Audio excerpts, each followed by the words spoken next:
على سيد الأنبياء والمرسلين أما بعد فأعوذ بالله من الشيطان الرجيم بسم الله الرحمن الرحيم وإذ قلتم يا موسى لن نؤمن لك حتى نرى الله جهرة فأخذتكم الصاعقة وأنتم تنظرون ثم بعثناكم من بعد موتكم لعلكم تشكرون. آیت نمبر 55 اور 56 کی میں نے تلاوت کی ہے. پچھلی آیات میں ہم نے پڑھا تھا نا کہ جناب موسیٰ علیہ السلام کی غیر موجودگی میں بنی اسرائیل نے بچڑے کی پوجا کی، شرک جیسا عظیم گناہ کیا، اور پھر اس کے بعد جب موسیٰ علیہ السلام پلٹ کر تشریف لائے، ان کی قبولیت جو توبہ کے حوالے سے تھی وہ کیا تھی کہ قتل کر دیا جائے. تو 70,000 افراد قتل کر دیے گئے، اور پھر اس کے بعد اللہ تعالیٰ نے معافی کا اعلان فرمایا. تو جو بچ گئے تھے ان کو معافی مل گئی، اور جو قتل ہو گئے ان کو شہادت کا مرتبہ ملا. جناب موسیٰ علیہ السلام نے اللہ کے حکم سے 70 بڑے جو چنیدہ لوگ تھے ان لوگوں کو لیا اور کوہ طور پر لے کے گئے تاکہ وہ اس معافی پر اللہ کا شکر بھی ادا کرے.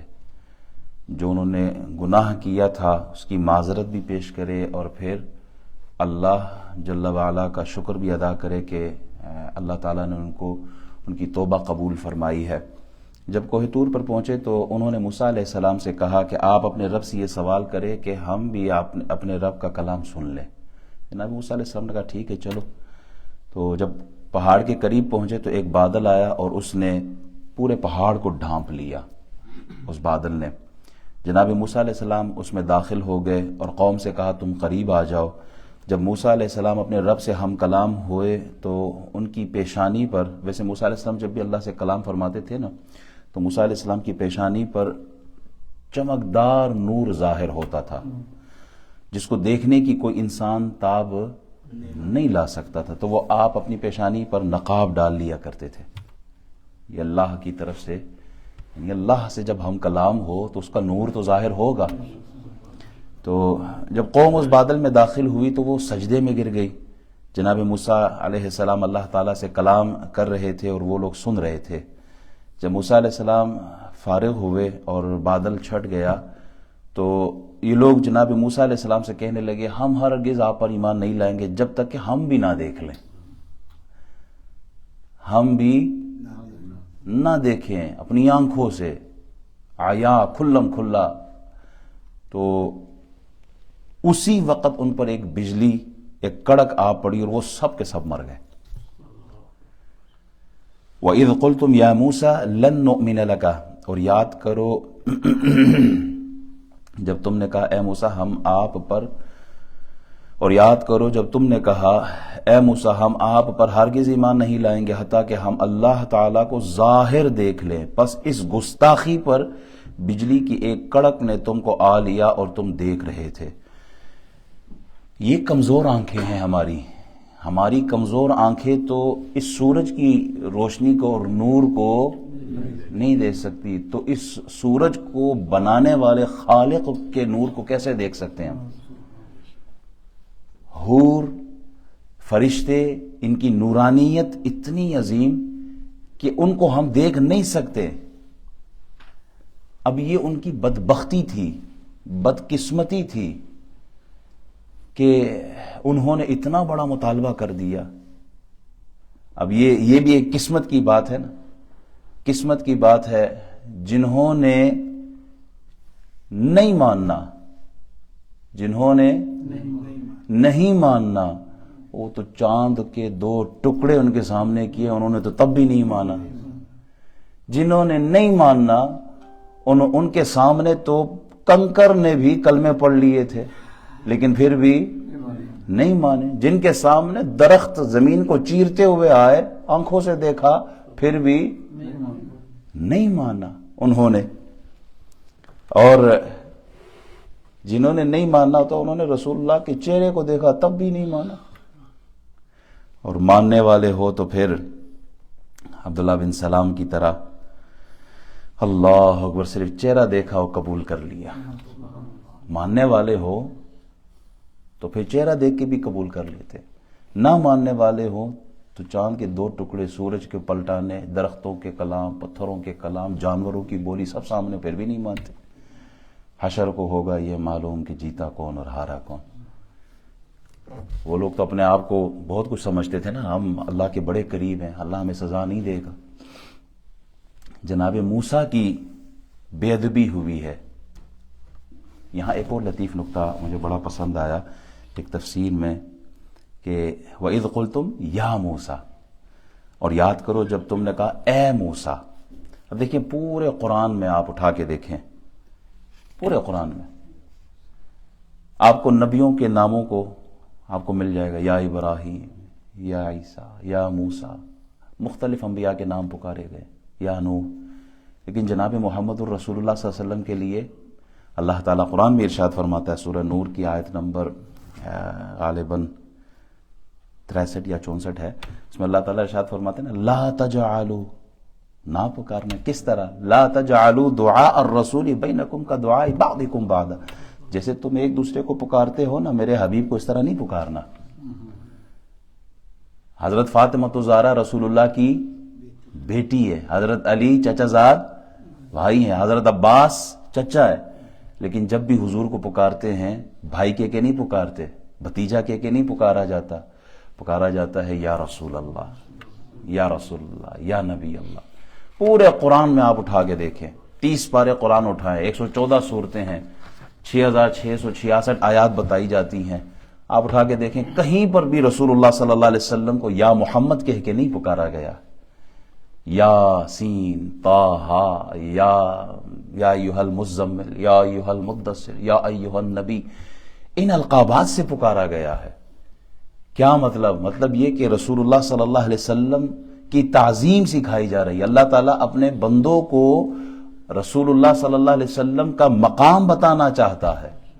مولانا جامی رحمۃ اللہ علیہ فرماتے تھے کہ 1000 بار بشویم دہن ز مشک و گلاب، ہنوز نام تو گفتن کمال بے ادبی است۔ فرماتے ہیں 1000 بار میں اپنے منہ کو مشک سے، عرق گلاب سے دھو بھی لوں، پھر بھی میں رسول اللہ کا نام لوں تو یہ بے ادبی ہے۔ حضور کا مقام، حضور کی تعظیم، حضور کی توقیر بہت اونچی۔ سورہ فتح کی آیت نمبر 9 میں اللہ تعالیٰ ارشاد فرماتا ہے لِتُؤْمِنُوا بِاللَّهِ وَرَسُولِهِ وَتُعَزِّرُوا وَتُوَقِّرُوا وَتُسَبِّحُوهُ بُكْرَةً وَأَصِيلًا۔ سب سے پہلے اللہ فرماتا ہے اللہ اور اس کے رسول پہ ایمان لاؤ۔ دوسرے نمبر پہ جس چیز کا اظہار ہوا وہ کیا ہے؟ نماز پڑھنا، روزہ رکھنا، حج نہ، فرمایا وَتُعَزِّرُوهُ وَتُوَقِّرُوا، میرے حبیب کی تعظیم کرو اور ان کی توقیر کرو۔ پھر تیسرے نمبر پر فرمایا وَتُسَبِّحُوهُ بُكْرَةً وَأَصِيلًا، اس کے بعد فرمایا اللہ کی تسبیح بیان کرو صبح و شام۔ اللہ کی تسبیح، اللہ کا ذکر، اللہ کی عبادت تیسرے مقام پر ہے۔ ایمان لانے کے فوراً بعد اللہ جس چیز کا اظہار فرماتا ہے وہ کیا؟ تعظیم نبی ہے، تعظیم رسول ہے۔ ایمان کے بعد رسول اللہ صلی اللہ علیہ وسلم کی تعظیم، محبت، ادب، احترام۔ ہلکے جملے اس بارگاہ میں بولنا بھاری بھاری عبادتوں کو برباد کر دیتا ہے۔ شیطان سے زیادہ سجدے کس کے؟ شیطان نے کتنے سجدے کیے ہیں؟ چپے چپے پہ علماء فرماتے ہیں کہ اس کے سجدوں کے نشان، اس کے سجدے ہیں، لیکن ایک نبی کے سامنے اکڑ گیا، اللہ نے سجدے نہیں دیکھے، پھر اس کے ساری عبادتیں اس کے منہ پہ مار دی گئی ہے۔ اس آیت سے کیا معلوم ہوا؟ اللہ کے حضور انبیاء کی شان اتنی بلند ہے، اتنی بلند ہے کہ ان کی بارگاہ میں بے ادبی، جو ہی بے ادبی ہوئی اللہ نے عذاب نازل کر دیا۔ بنی اسرائیل نے کیا کہا؟ ہم آپ پر ایمان نہیں لاتے جب تک کہ آپ دکھا نہ دیں۔ جناب موسیٰ علیہ السلام، جناب موسیٰ علیہ السلام پہ اعتبار نہیں ہے، پھر آئے کس لیے ہو؟ اللہ نے اسی وقت مار دیا سب کو۔ جناب موسیٰ علیہ السلام کا اعتبار نہیں کیا تو عذاب میں گرفتار ہو گئے۔ ایک اور لطیف نکتہ دیکھیں، 1500 سال تو حضور علیہ السلام کو گزر گئے، جس نے بھی آپ کا کلمہ پڑھا نا، جس نے بھی لا الہ الا اللہ محمد الرسول اللہ پڑھا، کسی نے رسول اللہ صلی اللہ علیہ وسلم سے یہ ڈیمانڈ نہیں کی کہ حضور ہم آپ کو تو آپ دیکھ لیا، آپ کا کلمہ پڑھ لیا، اب ہم نے اللہ کو بھی دیکھنا ہے۔ کسی نے آج تک ڈیمانڈ نہیں کی، اور پھر حضور کے دین کو بھی نہیں چھوڑا۔ 1500 سال گزر چکے ہیں، کسی نے نہیں کہا یا رسول اللہ ہمیں اللہ دکھاؤ، نہیں، سر سے لے کر پاؤں تک تنویر ہی تنویر ہے۔ جیسے منہ سے بولتا قرآن وہ تفسیر ہے، سوچتی ہے دل میں دنیا مصطفیٰ کو دیکھ کر وہ مصور کیسا ہوگا جس کی یہ تصویر ہے۔ ہم اللہ کو نہیں، ہم نے حضور آپ کو دیکھ لیا ہے جس کی یہ تخلیق اتنی شاہکار، اتنا خوبصورت، اتنا عظیم، وہ رب کتنا عظیم ہوگا۔ پھر آیت نمبر 56 میں اللہ تعالیٰ ارشاد فرماتا ہے ثم بعثناکم من بعد موتکم لعلکم تشکرون، پھر ہم نے تمہاری موت کے بعد تمہیں زندہ کر دیا تاکہ تم شکر ادا کرو۔ جناب موسیٰ علیہ السلام اللہ کی بارگاہ میں عرض کرنے لگے، یا اللہ ان کو تو میں لے کے آیا تھا، انہوں نے تو گواہی دینی تھی، تو نے انہی کو مار دیا ہے، اب پیچھے کیا کہیں گے کہ بدلہ لیا ہے، 70 بندوں کو لے کے گئے، دھوکے سے مار دیا موسیٰ نے۔ اللہ میں چاہتا ہوں یہ واپس زندہ ہو جائے، اللہ تو انہیں دوبارہ زندگی دے، اللہ میں چاہتا ہوں کہ یہ اٹھیں۔ نبیوں کی دعاؤں سے مردے اللہ زندہ کرتا ہے، مردے زندہ ہو جاتے ہیں جب نبیوں کی دعائیں اٹھتی ہیں، دعائیں ہوتی ہیں ان کے لیے، ہاتھ اٹھتے ہیں، اللہ تعالیٰ ان کی دعائیں قبول فرماتا ہے۔ اللہ نے 70 کے 70 بندے دوبارہ زندہ کر دیے۔ معلوم ہوا کہ حق تعالیٰ اپنے مقبول بندوں کی دعاؤں کو رد نہیں فرماتا۔ متبرک مقامات پر جا کر جو دعائیں مانگی جاتی ہیں، اسی لیے آپ نے دیکھا ہوگا، ہم عقیدہ اہل سنت ہمارا یہی ہے، اللہ والوں کے پاس جا کر ہم دعا مانگتے ہیں۔ موسیٰ علیہ السلام 70 بندے لے کے گئے تھے، کہاں؟ کوہ طور پہ لے کے گئے تھے۔ وہ کوہ طور کیوں؟ کہا وہ جگہ بڑی متبرک ہے، وہ عظمت والی جگہ ہے، اللہ توبہ قبول کرتا ہے، توبہ قبول کرنے کے لیے جہاں تھے ادھر ہی بیٹھ جاتے، اللہ سے مانگ لیتے، اللہ نے توبہ قبول کرنی تھی، یہ کوہ طور پہ کیوں بلوایا؟ ایسے ہی ہے نا، ہم توبہ چاہتے ہیں کہ اللہ ہماری توبہ قبول کرے، اللہ فرماتے در رسول پر آ جاؤ، وَلَوْ أَنَّهُمْ ظَلَمُوا أَنفُسَهُمْ جَاءُوكَ، اللہ قبول کرنے والا تو ہے، کہا در رسول پر آؤ، اللہ تمہاری توبہ قبول فرما لے گا۔ تو متبرک مقامات پر جا کر اللہ سے مانگنا اللہ عطا فرماتا ہے۔ ایک سوال یہ بھی ہو سکتا ہے کہ جب موت کا وقت مقرر ہے تو موت نے تو آ جانا تھا، تو پھر یہ بنی اسرائیل پر ایک دفعہ موت آ گئی، اب دوبارہ زندہ ہو گئے، پھر موت آنی ہے، تو یہ دو موتیں کیسے؟ سوال ہوتا ہے نا، موت کا وقت مقرر ہے تو یا تو بنی اسرائیل کا جو گئے تھے 70 بندے، ان کا موت کا وقت ہی نہیں تھا، یا اگر تھا تو پھر دوبارہ زندگی کیسے؟ تو اس کا بھی ایک خوبصورت نقطہ علماء فرماتے ہیں کہ دیکھیں، ایک ہے اللہ کا قانون، عادت، اور ایک ہے اللہ کی قدرت۔ قانون یہ ہے کہ مرد اور عورت سے اولاد آتی ہے، ایسا ہی ہے، مرد اور عورت، ماں باپ سے اولاد کا تسلسل ہوتا ہے، لیکن قدرت یہ ہے کہ بغیر باپ کے بھی جناب عیسیٰ کو پیدا کیا ہے۔ قدرت یہ ہے کہ مائی حوا کو بغیر ماں کے پیدا کیا ہے۔ قدرت ظاہر کرنا چاہتا ہے تو آدم علیہ السلام کو بغیر ماں باپ کے پیدا کیا ہے، یہ اللہ کی قدرت ہے اور اس کا اظہار کرتا ہے، اور قانون وہ کچھ اور ہے۔ موت سب کے لیے اسی طرح ہی ہے، لیکن اس مقام پر اللہ نے قانون نہیں بلکہ اللہ نے اپنی قدرت کا اظہار کیا ہے کہ اللہ دوبارہ زندگی دینے پر بھی قادر ہے، یہاں اٹھا سکتا ہے تو قیامت کے دن بھی اٹھا سکتا ہے۔ آیت نمبر 57 میں اللہ ارشاد فرماتا ہے وَظَلَّلْنَا عَلَيْكُمُ الْغَمَامَ وَأَنزَلْنَا عَلَيْكُمُ الْمَنَّ وَالسَّلْوَىٰ كُلُوا مِن طَيِّبَاتِ مَا رَزَقْنَاكُمْ وَمَا ظَلَمُونَا وَلَٰكِن كَانُوا أَنفُسَهُمْ يَظْلِمُونَ، اور ہم نے تم پر بادل کا سایہ کر دیا اور تم پر من و سلوہ اتارا، ہم نے تمہیں جو پاک چیزیں دی ہیں ان سے کھاؤ، اور انہوں نے ہم پر ظلم نہیں کیا بلکہ وہ اپنی جانوں پر ظلم کرتے ہیں۔ بنی اسرائیل کا جو اصل وطن تھا وہ شام تھا، جناب یوسف علیہ السلام کے زمانے میں یہ مصر کی طرف آئے تھے، اور فرعون کی غلامی میں یہی مصر میں تھے۔ جب فرعون غرق ہوا، اللہ نے اسے تباہ کیا، یہ قوم آزاد ہو گئی، اب ان کو حکم ملا کہ واپس اپنے علاقے میں چلے جاؤ، اپنے علاقے شام کی طرف، بیت المقدس کی طرف، اس طرف نکل جاؤ۔ اچھا، اسی دوران اس علاقے پر ایک اور قوم تھی، قوم عمالقہ، وہ قابض ہو چکی تھی ان کی زمین پر۔ اب ان سے بنی اسرائیل کو حکم ہوا کہ جاؤ ان سے لڑو اور ان کو اس علاقے سے نکال کر اپنے علاقے پر آ جاؤ۔ یہ لوگ نکلے تو صحیح، جب قوم عمالقہ کے قریب پہنچے نا تو انہیں پتہ چلا کہ تو بڑی طاقتور قوم ہے، ان کی قوت بہت زیادہ ہے اور یہ تو ہر حوالے سے مضبوط ہے۔ انہوں نے کہا موسیٰ تو جانے تو تیرا رب جانے، تیرا بھرا جانے آپ جا کے لڑو، ہم نہیں لڑ سکتے۔ اب پھر اس کے بعد ہوا کہ اللہ نے ان کے اس جرم کی سزا یہ دی کہ وہ اپنے گھروں تک جانے کی فکر میں نکل پڑتے تھے، پورا دن سفر کرتے تھے، رات جب بسر کرتے تھے صبح اٹھتے تھے تو پھر اسی جگہ پر ہوتے تھے، اسی میدان میں 40 سال کا عرصہ گزرا۔ کتنا؟ اللہ اکبر، 40 سال ایک ہی میدان میں رہے۔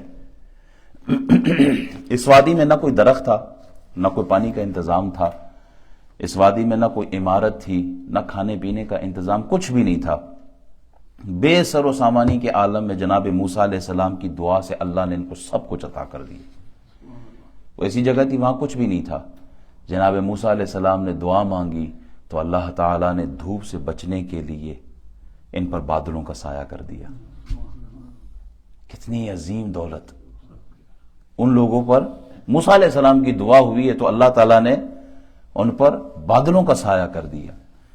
تاریکی میں روشنی کے لیے ایک سفید سی چیز ہوتی، عموداً کھڑی ہوتی، ستون، اس سے روشنی ہوتی، وہی روشنی دیتی۔ خوراک کے لیے من و سلوہ اتارا گیا، من کے لیے کہا گیا کہ یہ کوئی میٹھی چیز ہوتی تھی، رطوبت سی ہوتی تھی، درختوں پر آتی، پھر یہ وہیں سے لیتے اس رطوبت کو، مٹھاس ہوتی اس میں۔ اور سلوہ کے لیے آیا ہے کہ یہ بنے ہوئے بٹیر ہوتے، اور بعض نے کہا کہ نہیں، وہ بٹیر زندہ ہوتے، ان کے پاس آتے، ان کو محنت کرنے کی بھی ضرورت نہیں ہوتی تھی، پرندے آ جاتے، بھاگتے بھی نہیں ان سے، ان کے سامنے آتے، پکڑتے اور ذبح کرتے، پھر اپنی مرضی سے جیسے یہ پکانا چاہتے اس کو پکا کر کھایا کرتے تھے۔ پھر پانی کے لیے جناب موسیٰ علیہ السلام کے پاس آئے تو آپ نے عصا مارا، 12 چشمے جاری کر دیے۔ پھر اس کے علاوہ لباس ان کا، اللہ نے اتنی بڑی دولت دی کہ لباس ان کا میلا نہیں ہو، پھٹتے بھی نہیں تھے۔ جس طرح ان کا سائز بڑھتا جاتا جسم کا، جو چھوٹا بچہ ہے وہ بڑا ہوتا جا رہا ہے، اللہ اس لباس کو بھی اسی طرح بڑھاتا جاتا۔ اچھا، تفسیر نعیمی کی جلد 1 صفحہ 405 پر یہ بھی لکھا ہے کہ جو بچہ پیدا ہوتا تھا نا، قدرتاً وہ کپڑا ساتھ لے کے آتا تھا، اس کے جسم پر کھال کی طرح ہی وہ کپڑا ہوتا تھا۔ یہ اتنی بڑی یعنی اللہ تعالیٰ نے اس قوم پر مہربانی فرمائی ہے، لیکن پھر بھی وہ ناشکرے رہے، انہوں نے اللہ کا شکر ادا نہیں کیا۔ آیت نمبر 58 میں اللہ ارشاد فرماتا ہے، اچھا تین آیتیں باقی ہیں، چلو پھر اگلے درس میں صحیح۔ اللہم صلی علی سیدنا و مولانا محمد وعلی آل سیدنا مولانا محمد وبارک وسلم۔ الہی ہمارا بیٹھنا قبول فرما، اللہ ہمارا